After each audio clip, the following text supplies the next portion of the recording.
Well, welcome back. This is my last lecture for our course on layers, and today's topic is the end times. This can be a relatively short lecture because I think most of the learning we're going to do is through the reading. But here we go. So now it's come to this. All those ideas are fine. All those previous ways of being with God are fine, but nothing we do seems to work.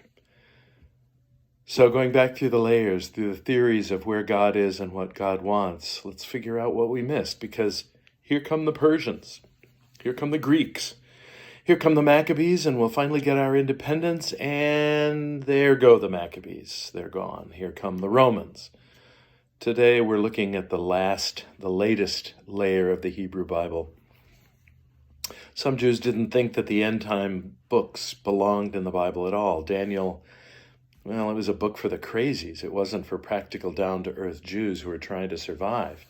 It's all about pie in the sky. But the Christians really went for that Daniel stuff, not the Pharisees, who know that our job is to keep the lamps burning.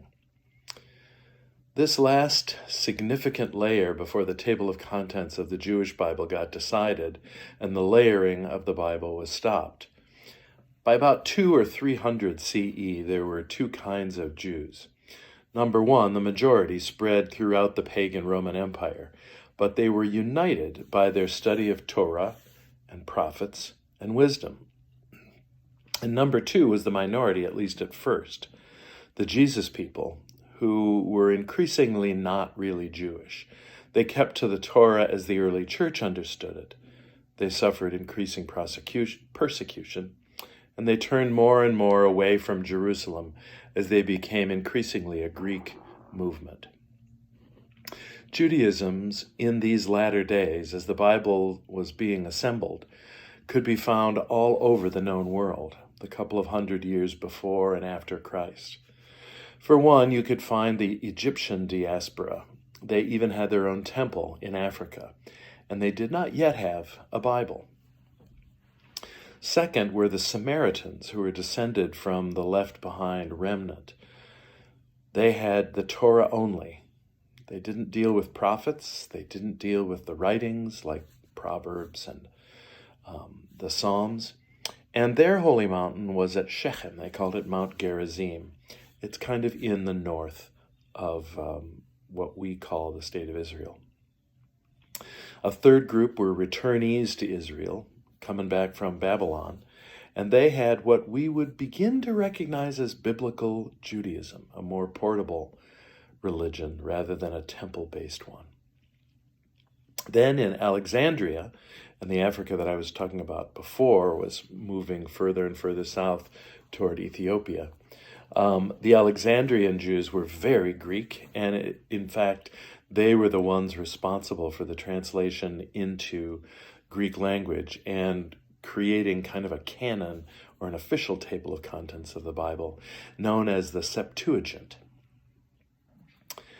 A fifth group were Jews that never returned to Israel from Babylon, and they stayed there, raised their children as Babylonians, but Jewish, and it was they who would eventually create the Talmud, that huge encyclopedia of oral law that was designed as an ongoing, not just a commentary on, but a complement to the Torah itself, the written Torah.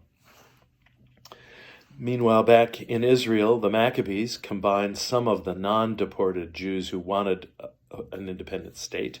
They wanted something like Saul and David in charge, and the biblical Jews who were less interested in independence. These people included most of the Sadducees. For them, religion was less about the Bible and more about possession of the promised land and creation of a state. Meanwhile, out in the desert, there was the small Dead Sea Scroll party, which might have been the Essenes, or they might have just been similar to the Essenes. They had the book of Daniel. They were extremely interested in the end times and the thought that the Messiah could be coming at any moment, but they were not Christians. The Jews in general regarded Daniel as not so important, they didn't even reckon him to be a prophet. But his book is in the writings, in part because, along with some of those other books, it's so late in time. I'm thinking of Ecclesiastes. It is so late a book that parts of it were even written in Aramaic, which was the language of Jesus, and somewhat ironically, the language of Babylon. It was not written in Hebrew, not all of it. And the last group of Jews that were around were Christians, who took Daniel's book and put it among the prophets and gave it quite a lot of attention. So the end times refer to the apocalyptic writing. The end times are featured in apocalyptic writings, and they refer to the complete and final destruction of the world. Back then, the word apocalyptic meant pretty literally uncovering or unveiling, kind of revealing a secret, normally about the future, but it could be about the present. Apocalyptic literature takes something mysterious and makes it clear. For example, in Daniel 12, he says, "Only the wise will understand the mystery." Apocalyptic takes confusing present events that are discouraging, usually, and mysterious sacred texts, and it combines them to get clarity and tell people what's really going on, what's happening in God's mind, and what's unfolding in history. Daniel specifically writes about four things that I want to mention, and we'll be reading his some of excerpts from his book shortly. First, he talks about bodily resurrection, which was a minority view in Judaism at first, but it became increasingly widespread. And Paul picks this thread up in 1 Corinthians 15 and talks about the hope of the resurrection. Second thing in Daniel that I think is worth noting is an elaboration of the idea of the Messiah. Might have been the same person or character or divine being as the suffering servant in Isaiah. Maybe it's a sort of reappearance of David or someone Davidic. It's still not very clear who or what Messiah is. A third thing is Scripture, and Daniel writes quite a bit about Scripture, and the book of Revelations, the most famous apocalyptic book, quotes the Hebrew Bible 500 plus times. And the purpose of Scripture in apocalyptic is to sort of give you a double vision, where with one eye you're looking at written Scripture and the other eye you're looking at the world. And the genius of apocalyptic is you're seeing more clearly, more in stereo.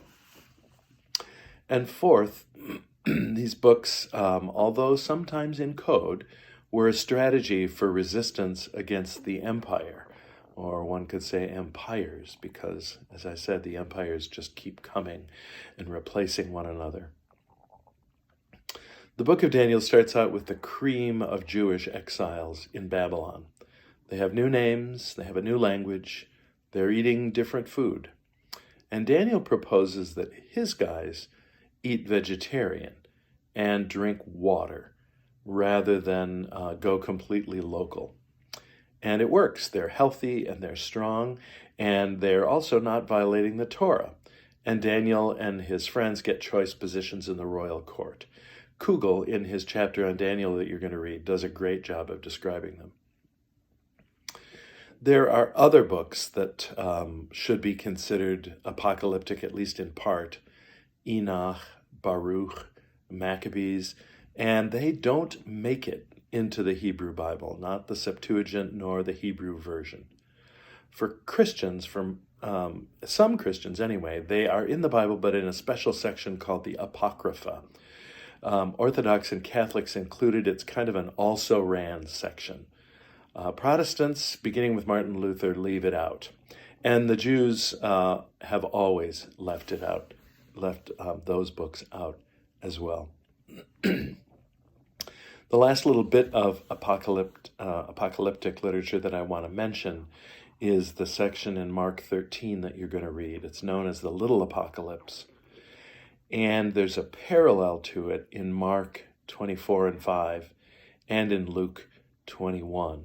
Some scholars think that these were added. Others think that Mark and Matthew and Luke insisted on including this because Jesus did, in fact, speak rather darkly about the end times.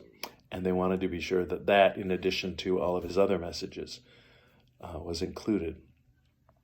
In the little apocalypse, Jesus uses the phrase Son of Man, and that is a direct quotation from Daniel. The Son of Man coming from the sky with angels is imagery from apocalyptic. The location of this coming is the Mount of Olives, which is so dramatic. It's a steep hillside just opposite Jerusalem. You go down the Kidron Valley, and then you go up the other side, and you enter the gates of Jerusalem. Certainly Jesus did on Palm Sunday, and pilgrims still do that. My wife and I were lucky enough to do that a few years ago. It's on that exact place, that slope of the Mount of Olives, where the Messiah will fight the battle against his opponents. And Muslims, interestingly, believe exactly this, that Jesus, the Messiah, who they believe never died, but was taken up to heaven by God, will come back, will battle against his opponents, and will begin the process of Judgment Day right there. And so the most expensive place in the world to get a gravesite for a Muslim is on that very hillside, because they'll be first in line. It's unclear in apocalyptic literature whether the subject is past, present, or future. It's intentionally ambiguous, and people have used it to interpret the past, to predict the future, and to give some guidance as to how to deal with resisting empires in the present. In that little apocalypse, the temple is dismantled, and that's what makes scholars think that probably it was written or added after that really happened in the year 70. It refers to something called the abomination of desolation, which refers to the invading forces desecrating the temple, possibly with swine, possibly with a statue of Zeus or a statue of some Roman god. And finally, in the little apocalypse, Jesus talks about a great tribulation, about natural disasters, about the sun and moon going dark, as if somehow creation, at least for that moment, was being undone or suspended. So you're going to be reading Isaiah, Jeremiah, Ezekiel, Daniel, Zechariah, the little apocalypse from Mark, the reference to resurrection in Corinthians, the 5th chapter of Revelation, and then a couple of chapters from Kugel. And I wish you good luck. I'm looking forward to reading your projects and communicating with you about them. And I hope you have a lovely day and a great weekend. Thanks, everybody. See you soon. See you next time.